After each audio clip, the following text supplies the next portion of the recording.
Hi guys, welcome to Every Friday with Dan and Olivia. I'm Olivia Darbo. I'm Dan Miles.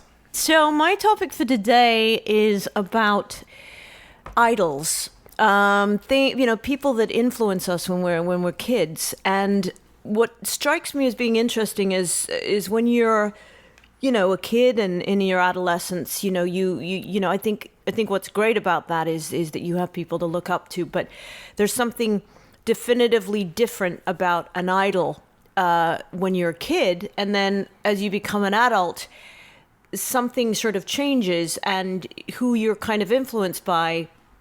I guess it has to do with just sort of stepping into that next chapter in your life. The people you look up to or you kind of want to be like aren't necessarily idols anymore. They're role models. For me, like when I was growing up in London, I mean, the person that I looked up to that was like my idol was Olivia Newton-John. I just thought everything about her, from her smile to her hair, which we just did a show about, which really defines a lot of people, especially when you're a kid. You're like, oh, she's got really pretty hair. And obviously I loved her songs. I loved that she could sing. I just loved her disposition. I loved that she was Australian and she had this kind of Australian accent, and she was very kind of squeaky clean. So as a kid, as a girl, she was very feminine to me, and she was very pretty, and she was graceful and ladylike, and there was nothing kind of raunchy about her. Same first name as you. Was that a pro or a con? I never really thought about it, but then when I went through school, people always, not that they compared me to her, but they kind of went, Olivia Newton-John, because there's not that many Olivias. And I think because I was English and she was Australian and we were both blonde and what have you. But I mean, I even remember, when Grease came out, she already had that kind of polished, squeaky clean sort of thing going for her. But then when she was Sandra Dee, she was even more squeaky clean and polished and sort of prim and proper and almost, well, definitely prude. I mean, her whole kind of dynamic with the John Travolta character is that, he was kind of a rough, rugged motorcycle. How did you feel when Let's Get Physical came out? Well, exactly. I mean, I kind of started to lose interest in her by that stage. That's when I started to kind of look at people who influenced me in a slightly different way, because obviously I had gone from being a little girl to a teenager, and so I think I liked Madonna and Nina Hagen, and I was very influenced by like still women who were in the music field. I always thought Chrissy Hines was really cool. I think as you start to, the topic and the reason I bring it up is, what do you think happens to us as people where we have this interest as kids, or in our teens, we look up to people, whether they're men and women, as idols. Like Dean Martin was an idol. I was watching a documentary on Frank Sinatra the other day because it was his birthday, and the next thing on YouTube was Dean Martin. I mean, he's kind of your quintessential. He's got the great hair. He's, this kind of really cool looking Italian young man who could sing, dance, act. He had a movie career, had a successful TV show. He had the whole stint with Jerry Lewis. But, he was like perfect. And I think there's something distinctive about idols. And then by the time I got into my 20s, I started to discover people like Virginia Woolf and Amelia Earhart and Georgia O'Keeffe and, Joan of Arc. And then I started to realize that those people, those women, there's a lot of men in that category too who I adore. Even people like Rumi, because I think, as a poet and as a human being, he was very bold and brave and just an incredibly profound, I think he's left an incredibly profound sort of legacy of writing that still to this day speaks to so many people and has effectively changed people's lives. But I think what I find interesting is what happens to us as human beings where our interests change, and then it goes from like wanting a hero or an idol to a role model, somebody who can we want to look up to and then emulate. I think when you're a child, you're sort of trying to forecast your own future. What would you like to end up like? A politician in a suit, the guy who catches the winning touchdown in the Super Bowl or wins an Olympic medal, the person who is a great singer, songwriter. So you're sort of drawn probably to how you wish you were. Yeah. A few things that came to mind. The very first thing when you said idol, Billy Idol, when he was a kid, he was called Billy Idol by his teacher as IDLE, as a put down. Really? Oh, Billy's idol again. Billy Idol, not doing his homework. Billy's Idol. So he just. Very idol. I like the way he put a twist on that and called himself Billy Idol. Right. In terms of Dean Martin, Susan Cowsill was on a Dean Martin special and did a duet with him. She said it was the high point of her career in terms of artistically, the singing they did. And she just thought he was a wonderful, wonderful guy. She said a lot of times she would get, put into situations which she called old creepy guys, because she was 13, 12, I don't know what she was. Here come the creepy guys again, and she didn't know what to expect with Dean Martin, but she just said he was just so nice to her and so grandfatherly, and she just thought the whole experience was wonderful. And Amelia Earhart, I mean, there's a statue of her at the airport I fly in and out of Burbank. Yeah, Bob Hope. So I always think of that. I think that there's a time where you think of certain people as something. And I think Mozart in Amadeus, the Mozart character mentioned, the people in marble, the statues, that there comes a point where people become, you don't think of them as a human being anymore. I mean, in fact, Michael Jordan was once asked by a Japanese reporter what it was like to be a god. Yes, exactly. And he looked at this guy, he's trying to say, look, I go to the bathroom. I'm not, don't make me that. Right. I think that the people who are put up that way, unless they have a colossal ego, probably don't like being viewed that way. I think if you're an adult and you're viewing people as something superhuman, but like you said, maybe it morphs from an idol to a role model to just a person you admire or want to emulate certain aspects of them. But yeah, we all have them. I can't imagine. Who is yours? At what point? Who is the equivalent of your Olivia Newton-John for you? In the terms of somebody I just was enthralled with, or someone I wanted. Did you want to be like Olivia Newton-John? Yeah, I mean, when I lived in London before I moved to New Mexico, I got to meet her, and I got to meet the Osmonds, and I was just freaking. Yeah. I didn't know what to do with myself. My two biggest dreams at about 8 was to go to Disneyland and meet Donny Osmond and meet Olivia Newton-John, and those actually, all three of those things happened, and I was just so gobsmacked. I got to go to a garden party that the Osmonds had that Olivia Newton-John was at, and there was this red-headed chickadee-poo who was going out with.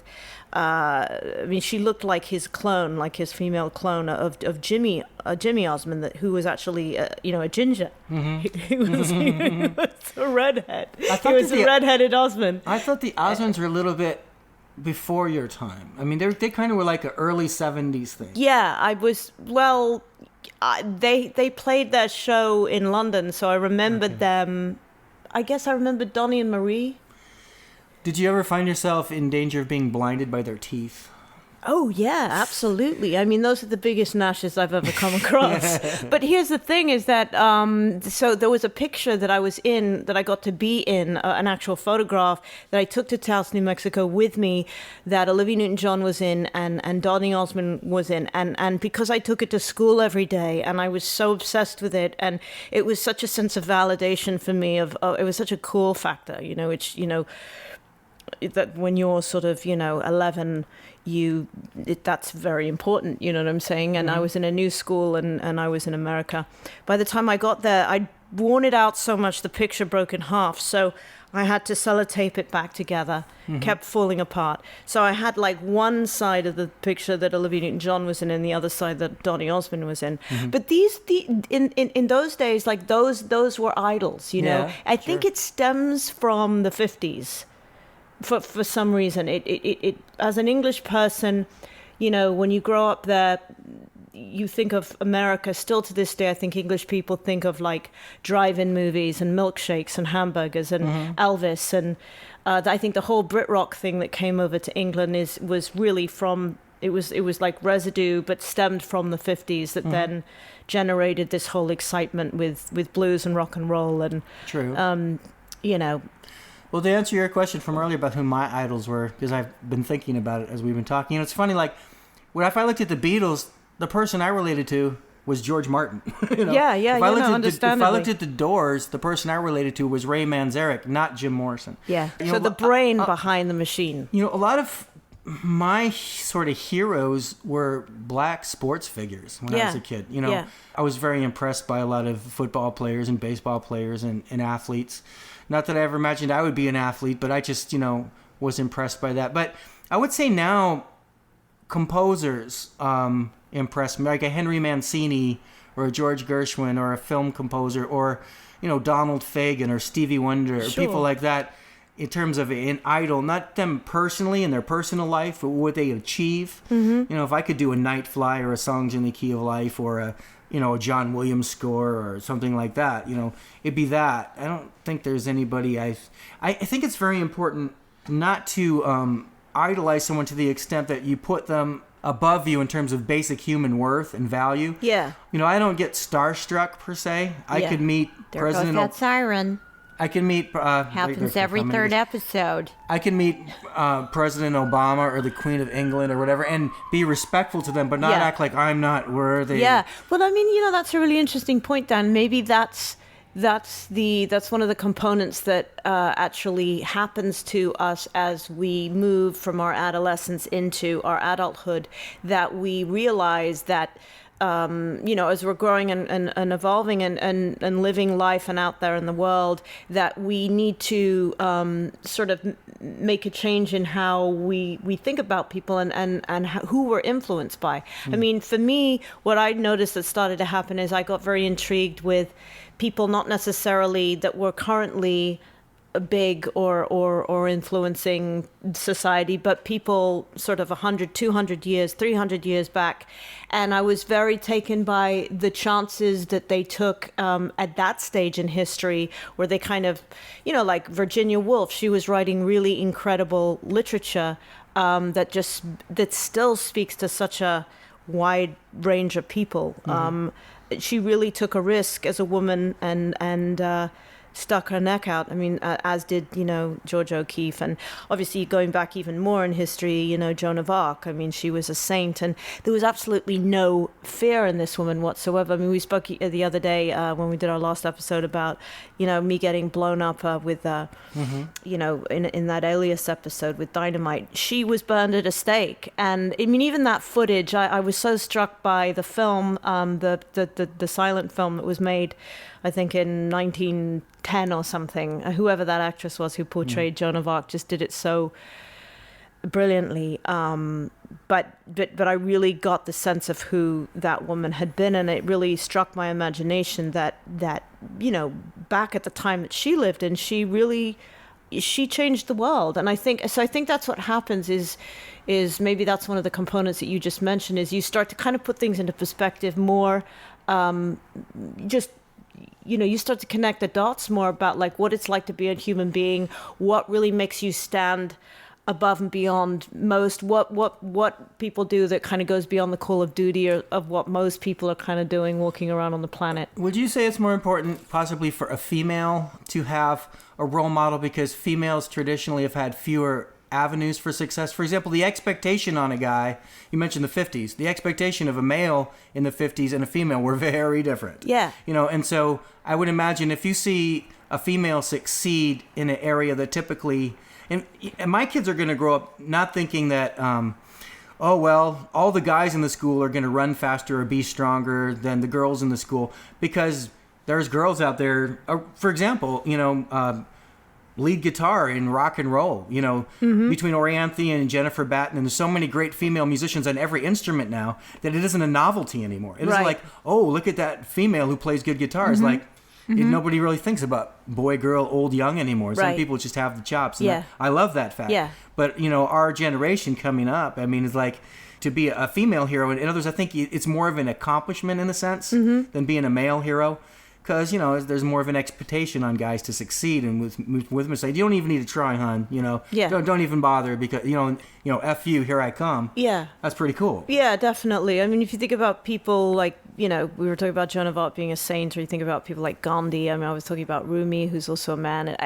For me, what started to happen is I started to really, read a lot more and just get out into the world and see different cultures. And I just started to find that I was influenced by things that were completely out of the norm, the things that people did that were out of the norm that were so effective, and then it really brought to my attention that those people really got that changing the world is not necessarily banging on everybody's door and says, hey, let's change the world. But they were really focused internally on changing themselves and being the best potential human being that they could be. And that had so much more of a profound effect on ultimately, it was like the ripple in the tide. It's like that one little pebble that went into the lake, and then that made another ripple, and it just kind of came around. I would imagine if you were on the receiving end of the idolatry where somebody walks up and says, oh, you've been such a great influence on me. If that person then said, for example, like in Star Trek, James Doohan, people would come up to him and say, I became an engineer because of you, or I work at NASA because of you. So instead of somebody come up and saying, you're so great, I'm not worthy, saying, you led my life in a direction that's been so rewarding. Thank you so much for being that inspiration. Yeah. Well, you find out about people who've had exceedingly terrible childhoods. I mean, the Dalai Lama. They talk about that. I only recently found that out about 5 years ago. What a terrible childhood this man had and what he overcame. So that then that's when you start to get into the realm of like a role model. Like, wow, I aspire to overcome what he overcame, what she overcame. And 9 times out of 10 with those particular kind of people, they've had no fear about dying, which I think is kind of ironic, With Joan of Arc, I mean, even to the last minute of her being burned at the stake, and everybody around her thought that she was going to break, or even Gandhi. It's like, hey, Gandhi, why don't you have a steak? You don't need to be starving yourself on day, 560. And he's like, no, I will not touch. Speaking of Joan of Arc, on my other show, I interviewed Alf Clausen, who does the music for The Simpsons, and he did the music for the show Moonlighting. And he did a project for hire from, I'd have to go back and listen to remember the source of it. He had done an opera, but another thing they had done was a musical called Joan Baby. Yes. In which Joan of Arc was a modern day African-American football player. Oh, brilliant. And at the end of this thing, the Patriots play the Saints in the Super Bowl. That's great. And he described it. I said, how can I get it? I want to see it. Yeah, that's loaded. I was commissioned by some Long Beach arts council or something. Right. It was very obscure and very rare, but what an interesting Somebody's never taken drugs in their entire life. I'm saying, what an interesting twist on Joan of Arc. Yeah. But did you ever tell me who your idol was? I more or less answered that question. It was composers and okay. I guess some of the thinkers, maybe William James, maybe Aristotle, some people like that just really opened your mind to not just viewing the world the way you've been told to, but looking beyond your little local thing and thinking globally and thinking, cosmically and just expanding your brain. I mean, what I was going to say is, when someone like the Night Stalker, Richard Ramirez, gets arrested, and all of us, 99.9% of us, are disgusted by this serial killer. He had good hair. Right, he did. Or just to he did. Why is that? Women actually had crushes on that. That was guy. what I was about to say. I don't get it. That was my entire point. Okay. When somebody comes out, now we're getting somewhere. When someone comes out and is discussing like that, there's a small percentage of people that idolize that killer. There are people who idolize, let's say, Charles Manson, or I find that a weird. I find that a little bit far-fetched. But the Ramirez thing, I can't tell you how many women were like, God, his eyes, he just emanates. What he did, if you actually look at what he did, hot. He was so sick. I mean, dismembered people and dead. Apparently, his uncle or someone came back from Vietnam where he had committed atrocities and made it sound attractive and appealing. Oh. So Richard Ramirez said, I want to go kill people. It sounds like fun. But my point is, most of us are, apparently, you're a big fan of this guy. But no, I'm not. I think it's ironic that, you know what I'm saying? I mean, I think there's bad boys and there's bad boys. It's a perversion of idolatry. Yes, it certainly is. Tom? And now it's time for Tom at 20. Tom at 20! I think that's my favorite one. I like that one. Well, let's also toss out his credit. Robert Lang did that. Robert Lang in Yay, Phoenix. Robert. Yes. So as saying you're saying it was Robin Leach is kind of what he was going for there, but it was also it's just kind of that general BBC cadence, you know. Yeah, it is. A force for change in the Muslim world, you know, right. that Yes. that sort of thing. And several butchers' aprons. I really like that. I think we may use that one a little bit more than the others from going on. And as I mentioned, the Peter Lorre one was a reference on the fact that Olivia has asked me to do Peter Lorre. So. I like your impersonation of Peter Lorre, especially. Thank you. I just want to let you kids at home who are listening, if you're playing the every Friday drinking game, we had sirens. Take a shot. And yes, let's see, heroes and idols, and the difference between heroes and role models and unrealistic expectations. I think you guys covered that beautifully. I don't have anything else to say except that, they say never meet your heroes. And I've never run into the situation where I meet someone who was a hero of mine and they disappoint me, but I'm constantly worried about disappointing them. Yeah. And sometimes it's a subtle thing. Like I once got a chance to interview one of my musical idols, this guy that I'd been listening to for 20 years, and his work really, really spoke to me. And I got a chance to interview him. And it wasn't like your normal sort of run-of-the-mill press junket interview. It was like I had a friend who had a friend who knew him and actually took me to his house, and just apropos of nothing, he decided, oh, you have a podcast. How cool would it be to interview my friend, this guy? And those of you who are longtime listeners to Super Enthusiast Radio may know what I'm talking about Fish. here. Oh, sure, Dan. Just blow the mystery. Yeah, fine. That fine. stand for no, ya. no, his name is Fish, nay Derek Dick, the lead singer of Marillion, the former lead singer of Marillion, a wonderful singer and poet and artist in many respects, and he's a big influence on me growing up. I got to interview him, and it was a wonderful conversation, and we talked about everything under the sun. And as we were going to leave, I thought, God, the circumstances that led me to this situation were so unique and unrepeatable. It wasn't like this was just in the normal course of my job. If I don't get this out now, I'll never get a chance to get it out. Yeah. Right? So I just want to say, on a personal note, as a fan, I thank you so much for the work that you did, and it influenced me, and it gave me sustenance, and it was so important, and I really appreciate it.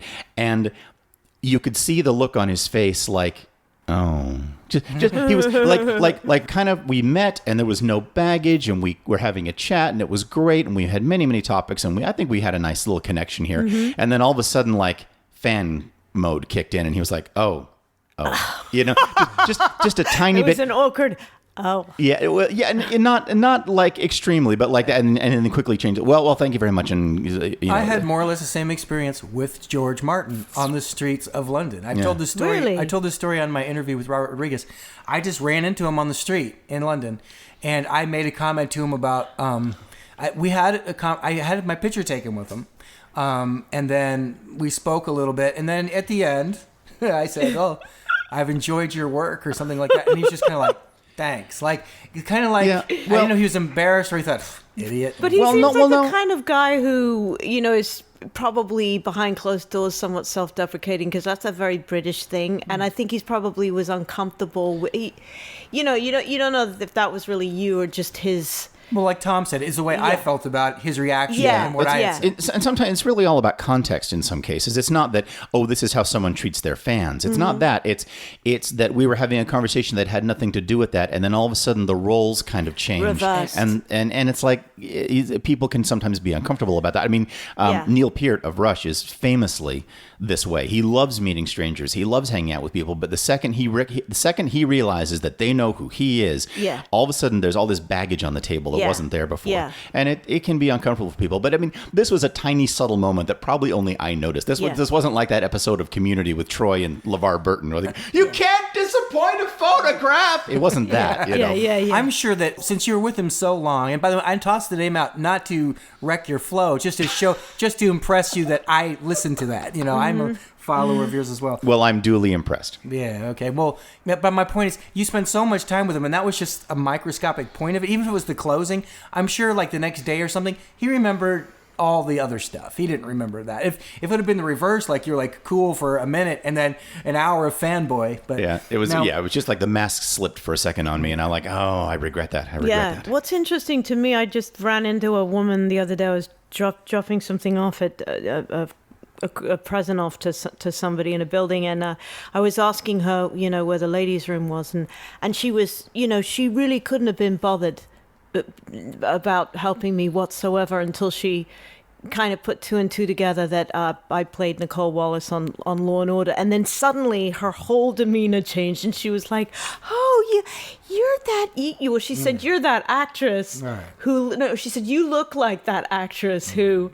You know, and so it can work the other way too for people who can be on the other side. Right. They see human beings. It's awkward to do kind of what I do and see a very different person change like that. Well, I've mentioned that so, I've seen quote unquote celebrities at the airport when I fly in and out, and I'm never like awestruck or ooh. I just go, oh yeah, that's that guy from that show. It's a job, really. I mean, if you think about it, even being the drummer for the Beatles, really, it's a job. Even being, Johnny Carson, it's a job. It's a person doing a job, really. But because so many people can never attain that, they, like George Harrison said, he goes, you go on the TV a few times and you're famous. And he says, but people are so impressed by it. Like they would meet him like, oh, you're George Harrison. Yeah. And it's uncomfortable. And it's important to draw a distinction, I think, between people who are just well known and therefore the fame thing is different, I think, in some way than the hero thing. Yes, when someone creates work, especially in art, that really touches you, that sometimes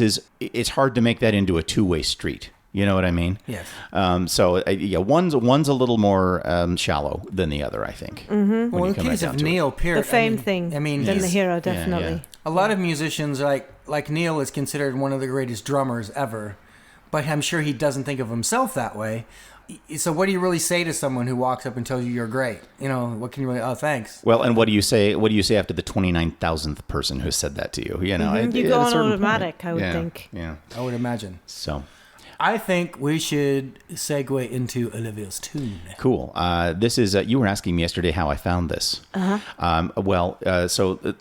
Quickly behind this tune, this is a Kate Bush song.